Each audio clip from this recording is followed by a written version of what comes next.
Hi everybody, come back with me, Teacher Ha. Today we are going to talk about 10 years without book. As I write this, I have an eye on old James Bond film that is showing on my computer. But there is a story about how I stopped watching TV. I began reading again for pleasure. After 10 years in which I hardly turned page, I suppose I was an avid reader of literature between the ages of 9 and 14. I had enough time to be right, Fang, Robinson Crusoe, and Bilbo Begins and Jervis. Of course, there was room in the schoolboy's imagination for some real historical figures. Scott of the Antarctic, or of the Vikings, and Benjamin Franklin were good friends of mine. Then, in adolescence, I began a long search for straight and radical ideas. I wanted to challenge my elders and betters and stay up my peers with amazing points of view. Of course, the only plan to take words is books. I handed out the longest title and the authors with the funniest name. I searched the library for completely unread books. Then I found one which became my Bible for the whole of 1982.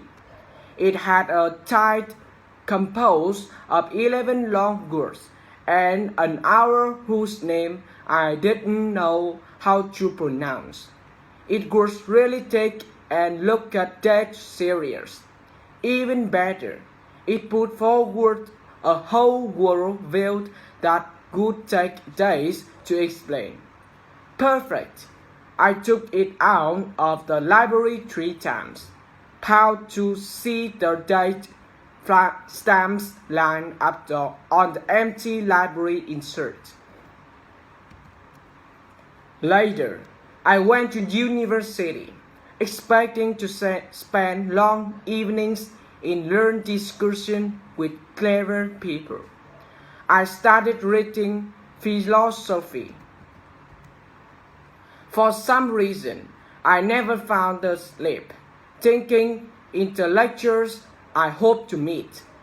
Anyway, I was reading to impress with my profound knowledge of parts, structuralism, existentialism, and situationism.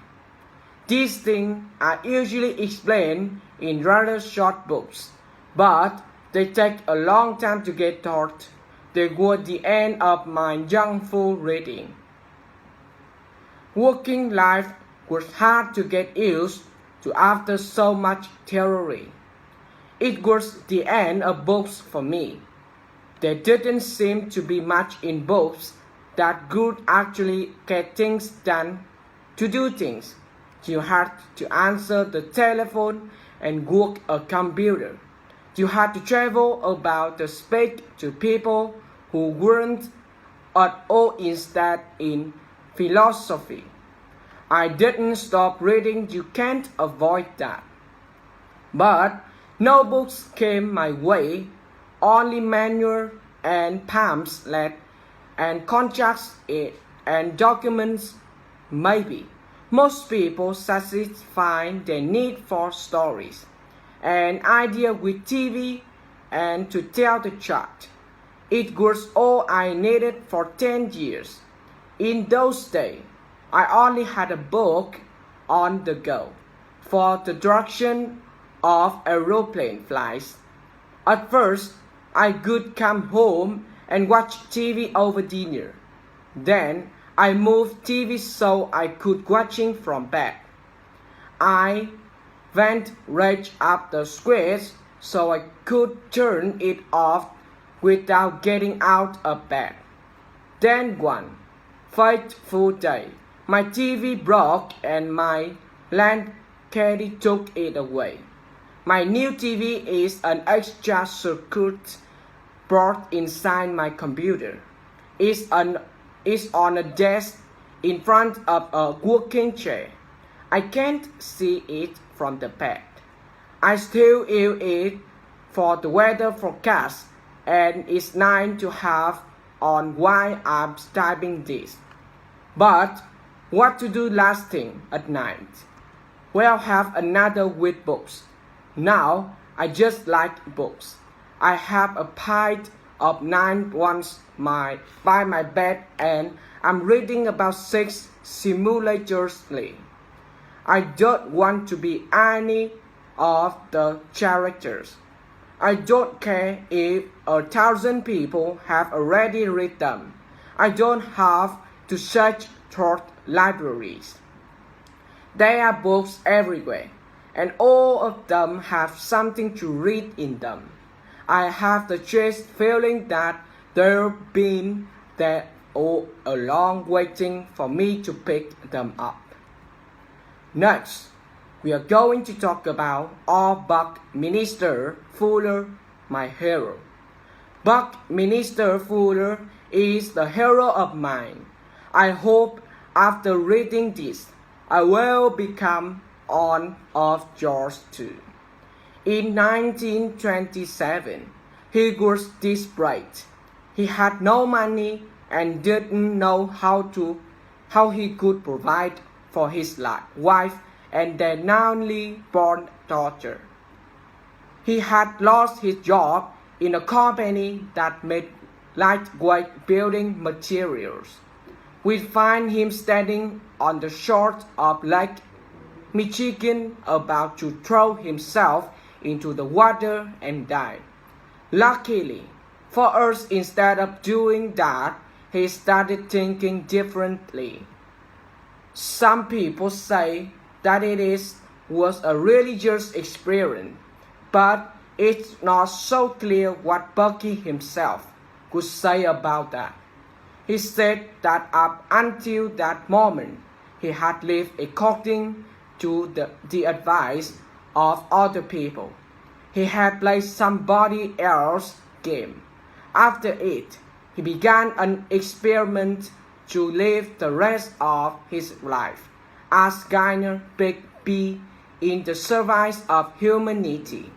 He decided first of all that he could stop taking, at least for a while, until he knew exactly what he wanted to say. For the next 2 years, he didn't speak to anyone except his wife Anne, who understood the sports and supported his idea. He also decided to stop worrying about earning a living and make his purpose instead to prove how very good the invention of man is. He decided that he had to use his own abilities to the maximum and to do what needed to be done by the world to have the world be successful.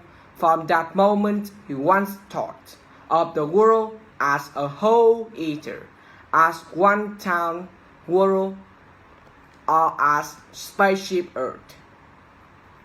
His first work was applied to houses and cars, redesigning them in revolutionary ways to design the first aerodynamically sharpened car and a house which was supported being pulled up from the top like a tent. This was a logical way for him to approach humanity problems. Considering his appearance, he knew a lot about building materials. Houses and cars represent that two things have American which cost the most money. Mass production of houses seems reasonable idea when you look at how successful mass production of car has been. His last prototype for a mass-produced home was designed with financial support from the U.S. Air Force and completed in 1944. 37,000 people ordered one, but some reason the factory necessary to build the component was never made. Later, he got more interested in more theoretical and abstract things like geometry. This led him his most famous invention, that geodesic stamp. You probably have seen one of those even if you don't know its name. Hundreds of thousands have been built. They are spherical shape built, made out of straight roots that join up in a strangles. From the age of 32, Buckminster Fuller kept all up his experience to help the world until he died without trying to make money for himself or the investor who sometimes supported his project. How successful was he? He kept a complete record of every idea and every piece of correspondence. In that scientific sense, he was true to his word. He left us a complex record of his life as Gunning Pigby. It includes a very long film from 1975 of him speaking in 42 hours of lectures, where he summarized everything he knew. By then, he had become famous and spent most of his time traveling around the world, giving lectures on his idea. And these were beginning to seem much more important, realistic. He was one of the first people to talk about limits of natural resources and to argue from reasonable energy sources. I think that is also reasonable that to say that we could design a world where no one has to worry about earning a living, where the home, food, energy, and interesting information is supplied efficiently to everyone. If you look at the same information as him, you might be quite optimistic about it happening. For example, he said that when he was born, 95% of people were illiterate. Now that figure is only about 20% during his life. The aeroplane and radio were invented, and industrial history spread round the world. The key things that he thought needed to be done were to transfer effort to the piece and to make technology more efficient, using less energy and materials. Bucky should be a model for everybody, but not a person should think of us special or better than us. As he said himself, if there is not anything important about we meet at all, it is that I'm a demonstration of what I average healthy human being can do if is disembrace of the nonsense that she has to earn a living and really commits himself to what the university is trying to do. Thanks for listening. Goodbye.